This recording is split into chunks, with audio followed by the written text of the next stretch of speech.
2050 সালের শাশুড়ি। আমার বৌমাকে আমি সব স্বাধীনতা দেব।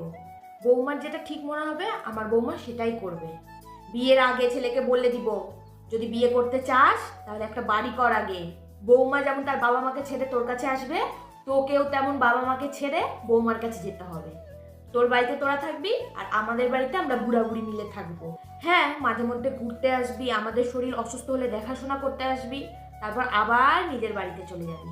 বৌমা যেমন বাবার বাড়িতে অনেক সুখে থাকতো, আমিও তেমন আমার বৌমাকে সুখে রাখার চেষ্টা করব, তার থেকে দ্বিগুণ পরিমাণে। বৌমাকে সব সময় মেয়ের মতো আগলে রাখবো। আমার শাশুড়ি যেই ব্যবহারগুলো আমার সাথে করেছে কোনোদিন আমি করব না আমার বৌমার সাথে, কারণ সেই কষ্টটা আমি খুব ভালো করে বুঝি।